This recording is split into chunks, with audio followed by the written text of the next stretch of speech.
Economy को boost देने के लिए इंफ्रास्ट्रक्चर डेवलपमेंट के बारे में तो आपने बहुत सुना होगा, मगर क्या आप जानते हो कि एक देश ऐसा भी है जो दुनिया भर में अपने आप को फेमस करने के लिए इंफ्रास्ट्रक्चर का नहीं बल्कि अपने कल्चर का सहारा ले रहा है। वैसे तो भारत का कल्चर दुनिया भर में सबसे यूनिक है, मगर बुद्धिज्म को छोड़कर हम कभी भी इसे वर्ल्ड वाइड फैला ही नहीं पाए। मगर एक देश ने यह कर दिखाया है, जिसकी वजह से भारत जैसे यूनिक कल्चर वाले देश में भी इनकी छाप इतनी गहरी है कि आज भारत के युवा 4th नंबर पर सबसे ज्यादा इनकी लैंग्वेज सीख रहे हैं। अब आप सोच रहे होंगे कि यह देश आखिर कौन सा है, तो बताते चलें, यह देश तानाशाह किम जोंग उनका पड़ोसी और कट्टर विरोधी साउथ कोरिया है, जो सॉफ्ट पावर के जरिए वर्ल्ड वाइड इतना फेमस हो चुका है कि आज दुनिया भर में न जाने इनके कितने फैन क्लब मिल जाएंगे। मगर ये सब कोई इत्तेफाक नहीं, बल्कि इसके पीछे साउथ कोरियन गवर्नमेंट की सोची समझी साजिश है। आखिर साउथ कोरियन गवर्नमेंट ने ऐसा क्या किया जिसकी वजह से दुनिया भर में साउथ कोरियन फैशन से लेकर इनका कॉस्मेटिक तक इतना फेमस हो गया है और भारत में इनकी दीवानगी तो कुछ ज्यादा ही बढ़ गई है। पूरी कहानी बताएंगे, मगर इसके लिए आपको हमारी वीडियो को एंड तक देखना होगा। तो चलिए शुरू करते हैं। आपने कोरियन ब्रांड के इलेक्ट्रॉनिक गैजेट्स को तो खूब इस्तेमाल किया होगा, मगर अब कुछ अलग हो रहा है, क्योंकि अब कॉस्मेटिक और फैशन के थ्रू कोरियन ब्रांड ने पूरे इंडियन मार्केट में एंट्री ले ली है, जबकि पहले इनका मार्केट नॉर्थ ईस्ट हुआ करता था, क्योंकि उधर रहने वाले लोग कोरियन फैशन से ज्यादा इंस्पायर होते थे। मगर अब पूरे भारत में इनका खुमार फैल गया है। भारतीयों पर कोरिया का फेवर इतना चढ़ा हुआ है, इसे आप इस बात से समझिए कि 13 साल से लेकर 32 साल की उम्र में most learning language Korean language बन गई है। यही नहीं, 2000 से लेकर अब तक कोरिया भारत में $5.7 बिलियन का इन्वेस्ट कर चुका है। यही नहीं, जब साउथ कोरियन स्टार का बर्थडे होता है तो भारत के शहरों की गलियां इस कदर सजी दिखाई देती हैं, मानो कोई फेस्टिवल हो। आज भारत में कोरियन फीवर इस कदर फैल चुका है कि हम भारतीय, जिनका डिफरेंट और यूनिक कल्चर है, वे लिटरली कोरियन लोगों की तरह उठने, बैठने, चलने और बोलने लगे हैं। यहाँ तक कि हम लोग खाना भी उन्हीं के स्टाइल में खाने लगे हैं। इसका अंदाजा आप इस बात से भी लगा सकते हो कि डुओलिंगो, जो कि एक लैंग्वेज ऐप है, इसके अकॉर्डिंग भारत के लोगों की 4th फेवरेट लैंग्वेज कोरियन बन चुकी है। पर सोचने वाली बात है कि स्टार्टिंग से ही ऐसा नहीं है। यह सब कुछ 2020 के बाद से हुआ है, जब से नेटफ्लिक्स पर के ड्रामा एंड के पॉप आने लगा है। यही नहीं, भारत में कोरियन क्लासेस की डिमांड 2020 से 440% तक बढ़ चुकी है। इनफैक्ट कोरियन लैंग्वेज ही क्या, ड्रेसिंग सेंस से लेकर कोरियन कुजीन तक की डिमांड बढ़ती ही जा रही है। तभी तो BTS cafe Ranchi, Korea restaurant Bhopal, south Korean restaurant Gurugram जैसे फूड पॉइंट आपको भारत के छोटे छोटे एरिया में देखने को मिल जाएंगे। इनफैक्ट अल जजीरा के अनुसार तो 2021 में कोरियन इंस्टेंट नूडल का सेल भारत में 178% तक इंक्रीज हो चुका है। और ये सब बस खाने में ही नहीं है। भारत में कोरियन ड्रामा का क्रेज इतना ज्यादा बढ़ चुका है कि केवल 1 साल के अंदर भारत में 50 के ड्रामा और 300 से भी ज्यादा म्यूजिक एल्बम लॉन्च हो चुकी हैं, जिसका असर सीधे सीधे यूथ पर दिखाई देता है। हालांकि आज से कुछ साल पहले इसका नंबर बिल्कुल 0 था। अब आप सोच रहे होंगे कि भारत में दूसरे देश के म्यूजिक एंड ड्रामा को भी तो पसंद किया जाता है, एंड भारत की फिल्में भी तो दूसरे देशों में देखी जाती हैं। तो फिर अगर कोरियन मूवीज एंड एल्बम को भारत में पसंद किया जाने लगा है, तो इसमें इतना हल्ला मचाने की बात क्या है? वेल, आपकी बात भी सही है, मगर आप नहीं जानते कि इसके पीछे एक बहुत बड़ी साजिश छिपी हुई है, जो किसी और ने नहीं बल्कि खुद कोरिया गवर्नमेंट ने की है। अब आप सोच रहे होंगे कि म्यूजिक एंड ड्रामा में कैसी साजिश हो सकती है? वेल, ये साजिश है अपने कल्चर के थ्रू इंडिया को कंट्रोल में करने की साजिश। अब आपके जहन में आ रहा होगा कि कल्चर के थ्रू कोई किसी को कंट्रोल में कैसे कर सकता है। कंट्रोल में करने के लिए तो वॉर करने पड़ते हैं, जैसे रशिया और इजराइल कर रहे हैं। मगर आपको बताते चलें कि साउथ कोरिया की टेक्निक इन सबसे बिल्कुल हटकर है। चलो आपको शुरू से बताते हैं। एक्चुअल में भारत में के पॉप का यह फीवर बिल्कुल भी नेचुरल नहीं है। इनफैक्ट इसे काफी फोर्सफुली क्रिएट किया जा रहा है, और यह किसी और के नहीं बल्कि खुद कोरियन गवर्नमेंट के द्वारा हो रहा है। आई नो ये बात डाइजेस्ट नहीं हो पा रही है, मगर जब पूरी कहानी जानोगे तब सब कुछ समझ में आ जाएगा। असल में जहां दुनिया के ज्यादातर देश अपनी इकोनॉमिक डेवलपमेंट के लिए इंफ्रास्ट्रक्चर डेवलपमेंट जैसी पॉलिसीज अपनाते हैं, वहीं साउथ कोरिया दुनिया का एकमात्र ऐसा देश है जिसने कल्चर को अपना इकोनॉमिक डेवलपमेंट टूल बनाया है। असल में साउथ कोरियन गवर्नमेंट कई दशकों से एक सीक्रेट स्ट्रेटेजी को फॉलो करती आ रही है, ताकि वे पूरी दुनिया पर अपना साइकोलॉजिकल डोमिनेंस स्टैब्लिश कर सके। वैसे तो ये कई दशकों से चल रहा है, मगर भारत में यह क्रेज 2020 से ज्यादा देखने को मिल रहा है। अगर बात की जाए साउथ कोरिया की इस स्ट्रेटेजी की तो इसका नाम है द हलाउ स्ट्रेटेजी। इस स्ट्रेटेजी के 3 डिफरेंट पार्ट हैं और साउथ कोरिया अपनी पॉलिसी को लेकर कितना ज्यादा सजग है इसका अंदाजा आप इस बात से लगा सकते हो कि जहां कोई भी लैंग्वेज सीखने के लिए आपको 4 से 5,000 देना ही पड़ता है, वहीं साउथ कोरियन गवर्नमेंट इंडियन को फ्री में कोरियन लैंग्वेज सिखा रहे हैं। असल में कोरियन लैंग्वेज को वर्ल्ड वाइड फैलाने के लिए बहुत सिंपल मेथड लेकर आए हैं, जिससे अब आप हिंदी में भी कोरियन लैंग्वेज को सीख सकते हो। आज किंग सेजोंग इंस्टीट्यूट जैसे कोरियन इंस्टीट्यूट आपको बहुत ही सिंपल वे में कोरियन लैंग्वेज सिखाते हुए नजर आ जाएंगे। भारत में किंग सेजोंग इंस्टीट्यूट कितना ज्यादा एक्टिव है इसका अंदाजा आप इस बात से लगा सकते हो कि इन्होंने भारत में मल्टीपल कोरियन लैंग्वेज सेंटर बना दिए हैं, जिसकी वजह से छोटे छोटे शहरों जैसे पटना, इम्फाल में भी उनके 3 सेंटर हैं, जिससे पता चलता है कि इंडिया में ये कितना तेजी से स्प्रेड हो रहे हैं। इनफैक्ट अपने आप को और ज्यादा स्टेब्लिश करने के लिए इन्होंने ऑनलाइन कोर्सेज भी बनाए हुए हैं, जिन्हें एकदम फ्री में कोई भी इस्तेमाल कर सकता है। हालांकि और भी गवर्नमेंट अपनी लैंग्वेज को स्प्रेड करने के प्रयास करती हैं, पर उसके लिए वे कुछ ना कुछ चार्ज जरूर करती हैं। मगर साउथ कोरियन इंस्टीट्यूट इंडियन को कोरियन लैंग्वेज सिखाने के लिए 0 फीस चार्ज करते हैं, जिसकी वजह से भारत में कोरियन कोचिंग की डिमांड 400% बढ़ गई है। हाँ, इस बात को झुटलाया नहीं जा सकता कि इन सब में मेजर रोल कोरियन कंटेंट ने भी अदा किया है, जो कि कोविड टाइम्स में इंडिया में एकदम से वायरल होने लगा था, क्योंकि उस टाइम पर मोस्टली लोग फ्री थे और तभी अचानक ही नेटफ्लिक्स पर उन्हें के पॉप ड्रामा ट्रेंड करते हुए दिखाई देने लगा। बस फिर क्या था, लोगों पर के ड्रामा का इतना क्रेज हुआ कि आज भारत में सबसे ज्यादा के पॉप एंड के ड्रामा देखा जाता है। मगर बताते चलें कि ये कोई इत्तेफाक नहीं था कि कोविड के टाइम पर के ड्रामा इतना ज्यादा भारत में आ गया। असल में यह भी साउथ कोरिया की द हलाउ स्ट्रेटेजी का ही नतीजा था। हालांकि इसके लिए कहीं ना कहीं कोरियन ड्रामा एंड मूवी का कंटेंट भी रिस्पॉन्सिबल है, क्योंकि जहां भारत की मोस्टली फिल्मों की वही घिसी पिटी स्टोरी लाइन रहती है, वहीं कोरियन ड्रामा एंड मूवी की स्टोरी काफी यूनिक थी। इनफैक्ट इनकी सस्पेंस मूवीज का तो कोई जवाब नहीं है, जिसकी वजह से अगर किसी ने एक बार इन्हें देख लिया तो वह इनका दीवाना हो जाता है और फिर वह दोस्तों को भी सजेस्ट करता है। इसलिए के ड्रामा भारत में इतने ज्यादा फेमस हुए कि आज भारत में के ड्रामा के 50 मिलियन कंज्यूमर हैं।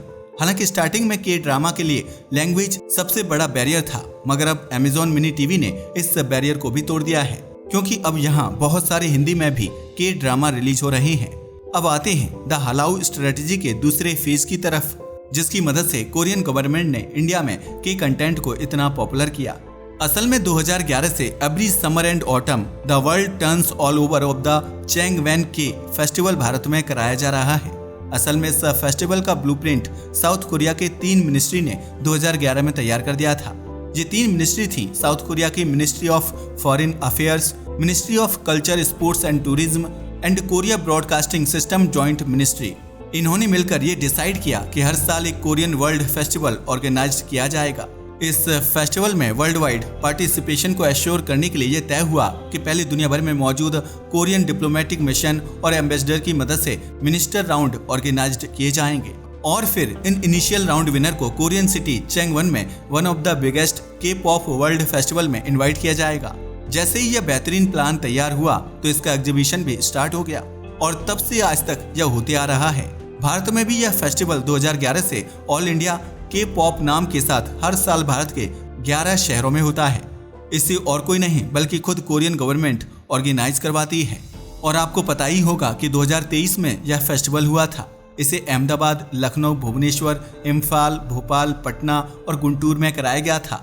वैसे 2023 में साउथ कोरिया की गवर्नमेंट ने एक और दिमाग लगाया था।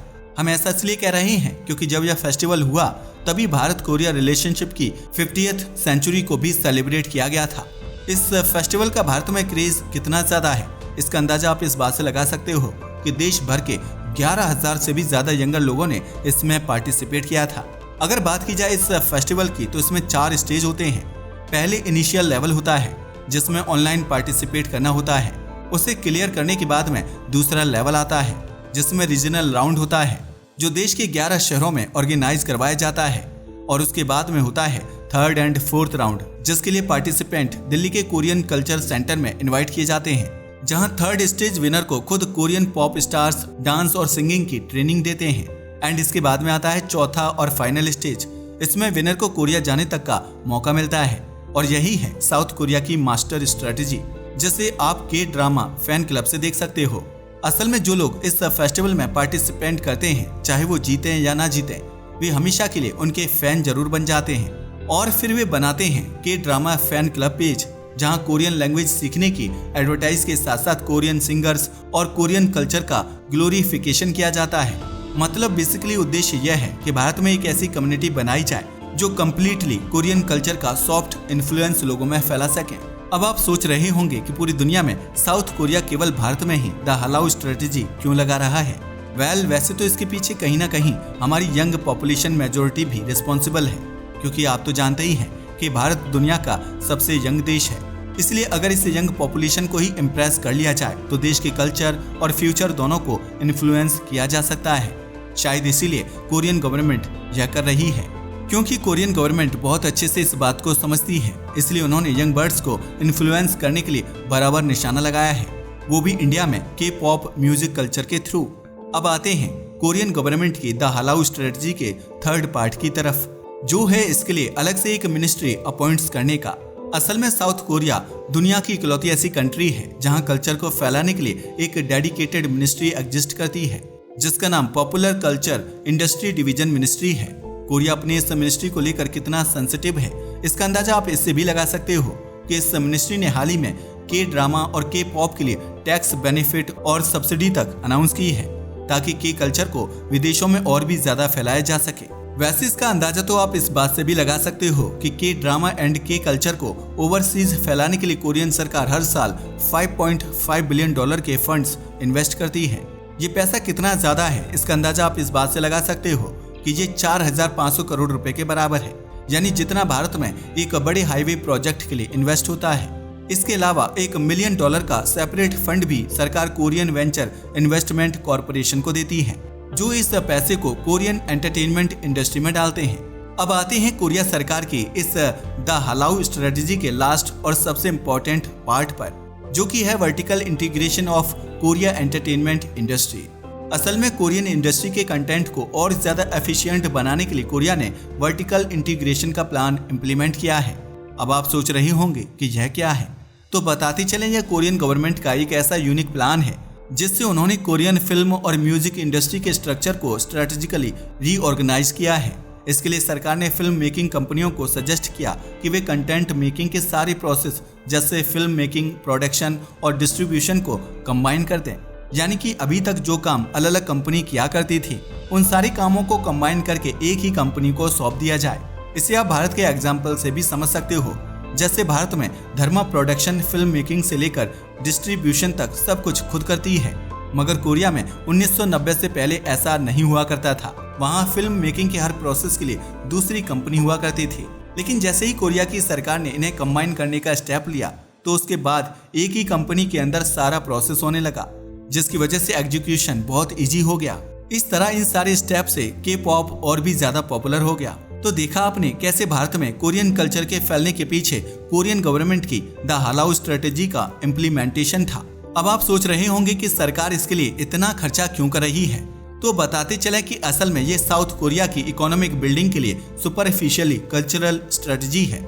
यानी यह साउथ कोरिया की इकोनॉमिक बिल्डिंग स्ट्रेटजी है, क्योंकि जैसे जैसे भारत में के ड्रामा के कंटेंट पॉपुलर हो रहा है, वैसे वैसे लोग उनके फैन बन रहे हैं, जिसकी वजह से चाहे इनका स्किन केयर रूटीन हो, फैशन हो या फिर लैंग्वेज, इनकी फैन सब कुछ ऐसे ही चाहते हैं। जिसकी वजह से साउथ कोरिया अलग अलग इंडस्ट्री को भारत में ओपन कर रहा है। जहां पहले हम इंडियन साउथ कोरियन गैजेट्स को ही यूज किया करते थे, अब कॉस्मेटिक से लेकर फैशन तक सब में साउथ कोरिया आ गया है। साथ ही यह साउथ कोरिया को पॉलिटिकली भी काफी बेनिफिट करता है।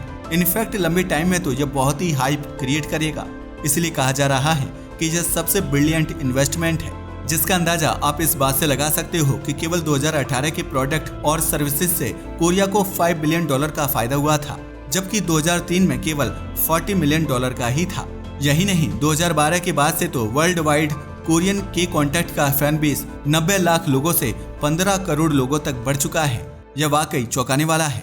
जिस तरह साउथ कोरिया अपने इन्फ्लुएंस को बढ़ा रहा है, जल्द ही भारत पर पूरी तरह से कल्चरल डोमिनेंस स्टैब्लिश कर लेगा। मगर क्या भारत भी ऐसा कर सकता है?